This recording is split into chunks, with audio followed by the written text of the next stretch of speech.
Salut les Banbao, ici Gotaro. Alors je viens juste de lire le chapitre Burn the Witch, le premier.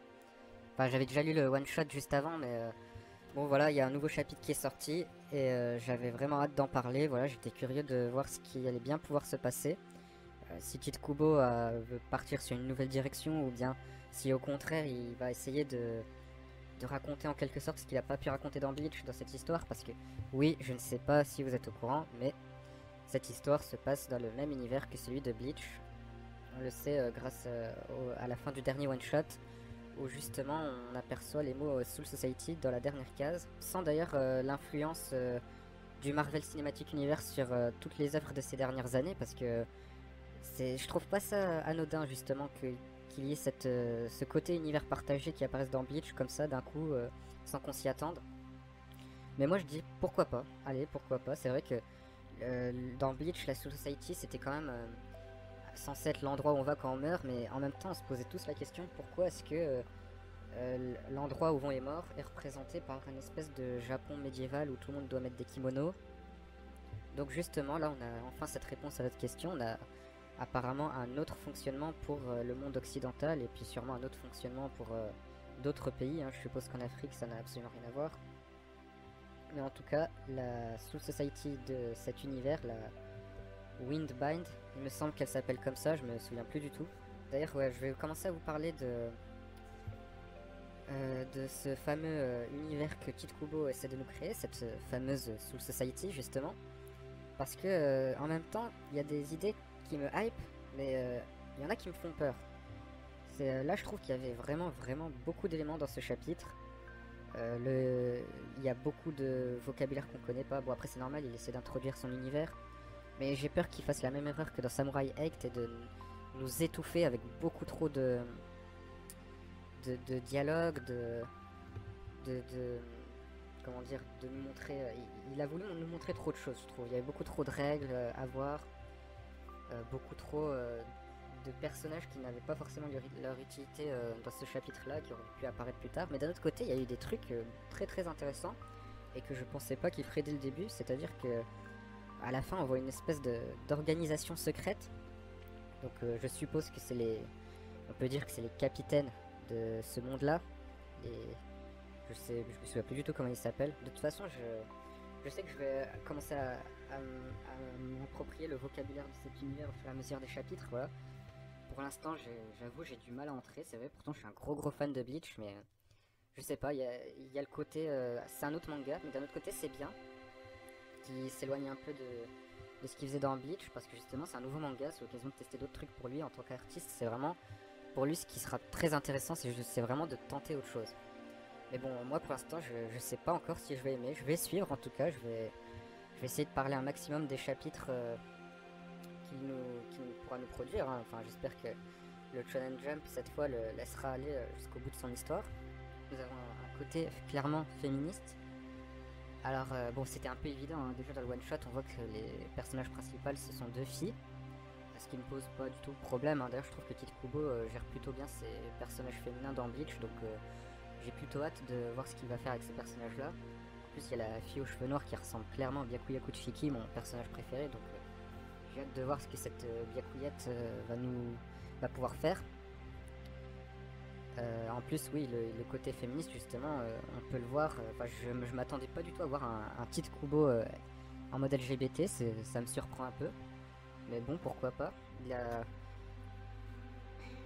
On peut voir justement ce côté LGBT dont je vous parle au tout début du chapitre avec les deux filles.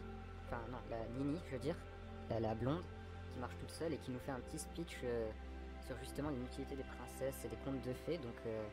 Là voilà, on a un Kid Kubo qui va vraiment nous montrer ce que c'est qu'une femme forte.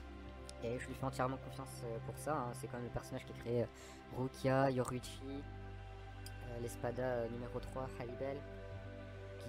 C'est des filles qui ont clairement pour moi marqué le monde du manga. Donc je ne doute pas de ses compétences là-dessus. Dans ce chapitre, on peut voir qu'elle zigouille des dragons, qui sont un peu les holos de ce monde-là. On avait déjà vu ça dans le one-shot. Et on peut voir qu'elle les tue assez facilement, donc je suppose qu'à un moment donné dans l'histoire, on aura le niveau supérieur par rapport à ces dragons, donc des sortes de harancars, Est-ce que vous imaginez un peu ça quand même? Des Arrancar dragons. Parce que je sais que ça arrivera, hein. Si l'histoire dure, ça arrivera. Ça se passe dans le même univers que Bleach. Les Holos, ils ont des transformations dans l'univers de Bleach, donc ces dragons-là, ils en auront sûrement. Donc faut s'y attendre. Là, un petit Ulquiorra Grimmjow dragon, moi je suis tout à fait partant. En plus, j'adore le style de dessin de Tite Kubo, donc franchement, voir des personnages dragons en mode Arrancar Espada, je suis totalement pour. J'ai vraiment hâte de voir ça. Qu'est-ce que je peux vous dire d'autre? Il y a... Ah oui, justement, alors ces personnages, elles se battent pas avec des sabres, mais avec des flingues. Et justement, puisque je vous parle de holo et de transformation, alors là, on a des flingues. Et dans Bleach, on a quoi? On a des Zanpakuto. Des Zanpakuto qui ont deux étapes de transformation, le Shikai et le Bankai. Donc, si vous voyez où je veux en venir, on pourra peut-être avoir droit dans ce manga à des évolutions de flingues. De toute façon, Tite Kubo, il faut savoir que à la base, quand il a créé Bleach, il voulait faire des flingues comme arme. Donc là, justement, peut-être qu'il essaie justement avec ce manga Burn the Witch, qu'il essaie de créer le manga qu'il a failli faire au tout début de Bleach, parce que il me semble que Rukia, ça devait être... Ah, au début, je crois que ça devait être la méchante, ou alors ça devait être l'héroïne, mais... Enfin, en tout cas, elle devait avoir un rôle très important. Et là, justement, avec ses deux protagonistes féminins et ses flingues, on sent qu'il essaie de retourner aux origines de son travail. Donc pourquoi pas voir ce que Bleach a failli devenir aussi, ça peut être intéressant. En plus, Tite Kubo, c'est clairement un fan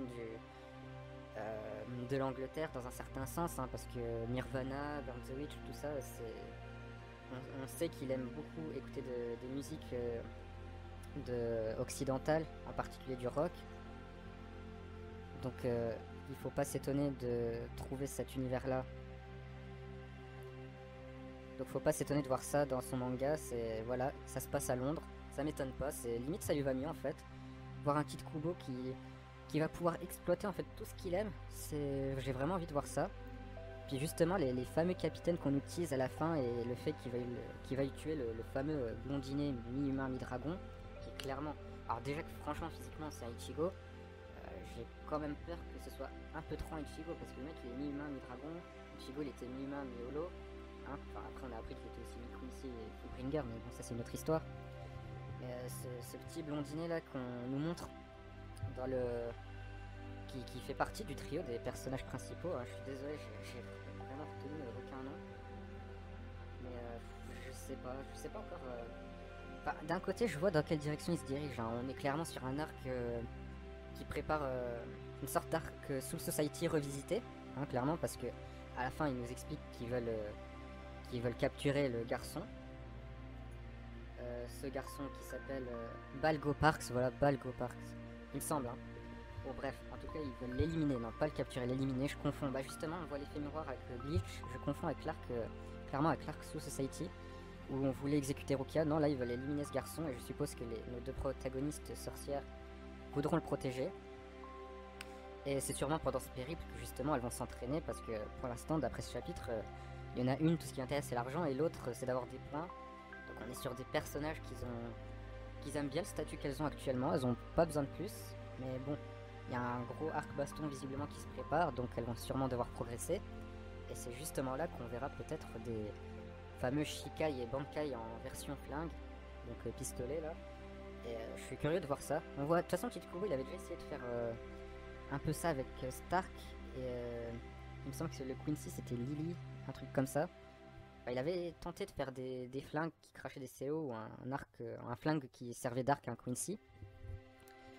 Donc là je pense faut s'attendre à avoir des flingues qui crachent des gros lasers, des trucs comme ça. Enfin, le problème que j'ai avec le flingue c'est que contrairement au sabre, il n'y a qu'une façon de s'en servir le flingue. Enfin, quoique le sabre, au final, ça sert qu'à trancher, mais bon, dans Bleach, il y avait des centaines de Zanpakuto, ils avaient tous des modes d'utilisation différents.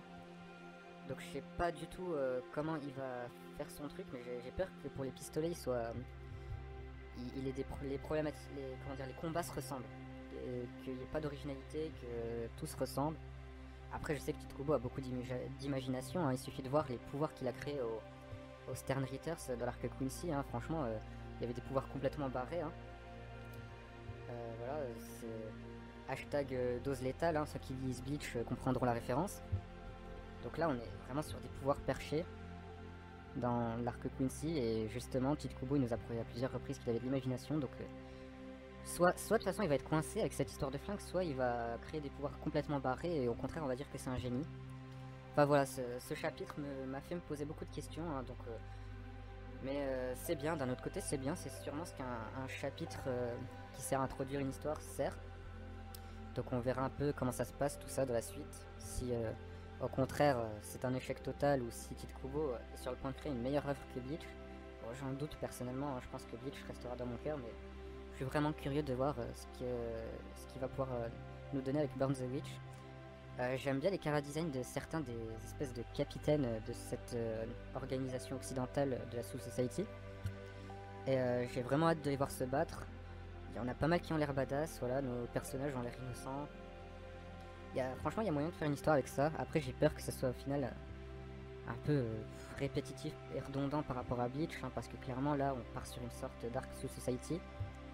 Et puis, bon, comme il y a de potentiels Arrancar dragons qui apparaîtront, j'ai peur qu'on enchaîne justement sur une sorte d'arc Arrancar dragon, comme dans Bleach. Enfin, ce que je veux dire, c'est que faut quand même que l'auteur soit original, hein. J'espère qu'il va partir dans d'autres directions que ce que Bleach a fait.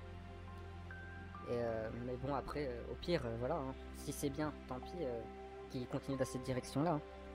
Bref, je m'égare un peu. De toute façon, pour l'instant, c'est le début. On peut pas dire plus que ce qu'on a vu là. Il y a rien d'autre à dire. Je suis curieux. Je suis positif aussi. Voilà, Tite Kubo, ça fait depuis 2016 que Bleach c'est fini, donc je pense qu'il s'est reposé, qu'il a beaucoup bossé sa nouvelle histoire, qu'il a préparé, on peut le voir, hein, de toute façon, il y a pas mal de personnages au final dans ce chapitre, on sent qu'il a quand même préparé pas mal de trucs, la logique de cet univers-là, les chara-design des nouveaux personnages, je suis sûr justement que les fameux impacto flingues dont je vous parle, il y a réfléchi et qu'on tardera pas à avoir des pouvoirs dans les prochains chapitres. Donc je pense que pour l'instant, on va devoir suivre ça d'un œil attentif. Et puis voilà, moi je vous donne rendez-vous au chapitre suivant. On verra ce que ça donne, franchement.